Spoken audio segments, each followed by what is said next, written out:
From AccuWeather.com, this is AccuWeather Daily, a brief host-read article. It's weather news in a nutshell. AccuWeather meteorologists are monitoring 3 areas of interest for potential tropical development across the Atlantic, with the first feature east of the Lesser Antilles likely to encounter a more hostile environment, while a second tropical wave could find somewhat more favorable conditions later on this week.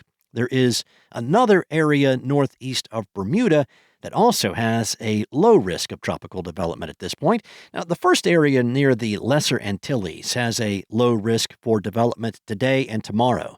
A second tropical wave trailing behind it has a higher risk for development from Wednesday into the weekend as it moves westward across the central Atlantic. Both areas of interest are traversing the main development region, an area of the tropical Atlantic where much of the basin's tropical activity originates. Tropical activity in the main development region typically begins to increase during August before reaching its seasonal peak in September. The first tropical wave will have to overcome several obstacles as it moves westward. Saharan dust, dry air, and increasing wind shear are expected to limit the tropical wave's ability to organize, particularly as it approaches the Caribbean. However, the first wave could indirectly pave the way for the second tropical wave. As the leading wave moves through the Atlantic, it could help displace some of the dry air and dust along its path, potentially leaving a somewhat more favorable environment for the second wave to follow. A temporary decrease in wind shear could also provide the trailing disturbance with a window to become better organized.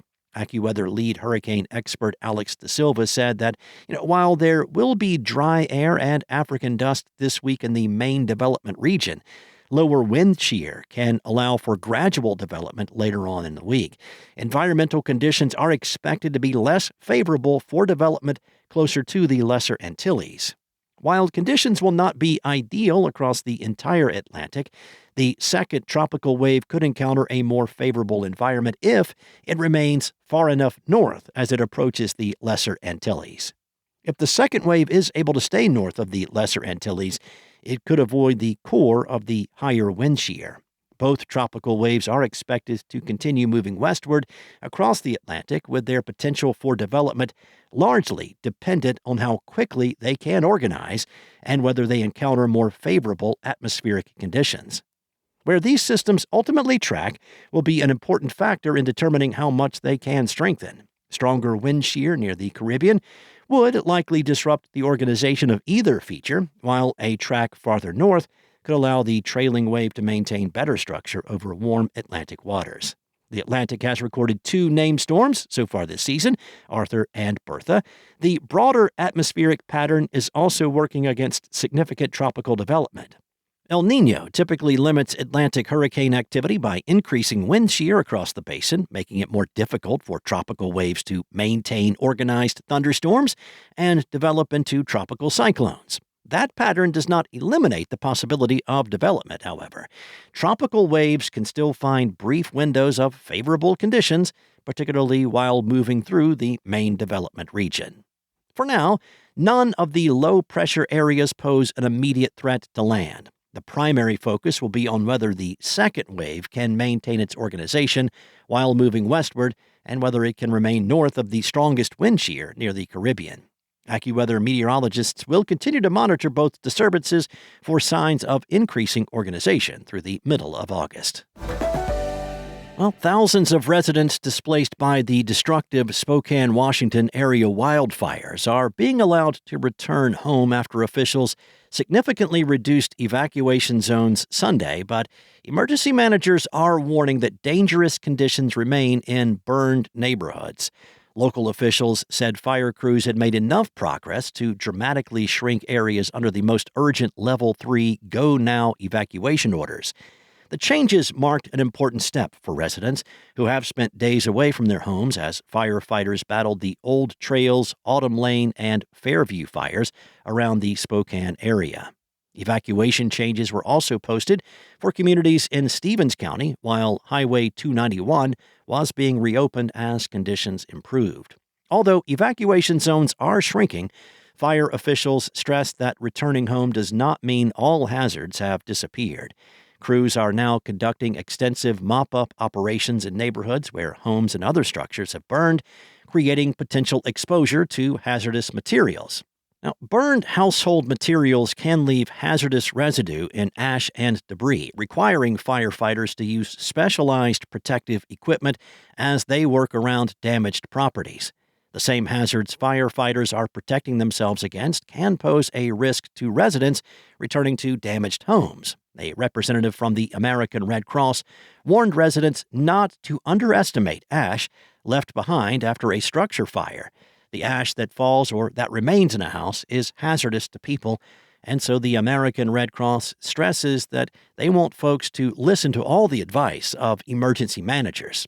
The Red Cross is distributing kits to returning residents that include Tyvek suits, N95 masks, eye protection eye drops, booties, and containers that can be used to isolate belongings during cleanup. PPE kits are also available at Spokane County Fire Stations 92, 93, and 95. One official reflected on what Red Cross teams saw after California's Palisades fire last year and the Camp Fire back in 2018, which also happened in a sprawling urban landscape, saying that in both of those incidents, they saw people digging with their bare hands in the ash, and that ash is full of toxic chemicals. Officials are urging residents to carefully inspect their properties before settling back in. Officials advised folks to look for hazards that may not be immediately obvious, including damaged trees, roofing problems, and other structural concerns.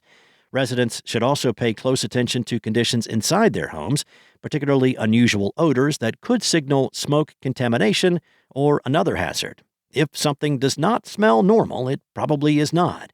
And with that, turn your HVAC systems on, clean your cold air return filters, make sure those get changed out, get things wiped down, and cleaned up to the best that you can. The city of Spokane has posted a list of tips for evacuees to check as they return home, so check those out. The return home comes as AccuWeather meteorologists warn that wildfire conditions remain dangerous across the Northwest, as smoke and air quality will remain another concern for Spokane residents. AccuWeather's Kai Kirkhouse said that dry conditions and locally gusty winds at times will result in a very high wildfire risk across the Northwest this week, supporting continued wildfire growth and the potential for new wildfires to ignite.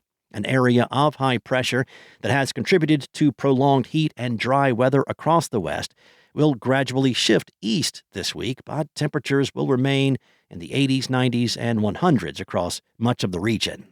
Large wildfires burning across Washington and Oregon will continue to send smoke into the atmosphere through the week. Eastern Washington, eastern Oregon, and Idaho are among the areas where thick smoke and poor air quality are expected to remain a health concern. That's all for now. You can find more regional forecasts and science-based articles at AccuWeather.com, and you can stay weather aware with the AccuWeather app. Enjoy the rest of your day. Be safe. I'll be back tomorrow with more from AccuWeather.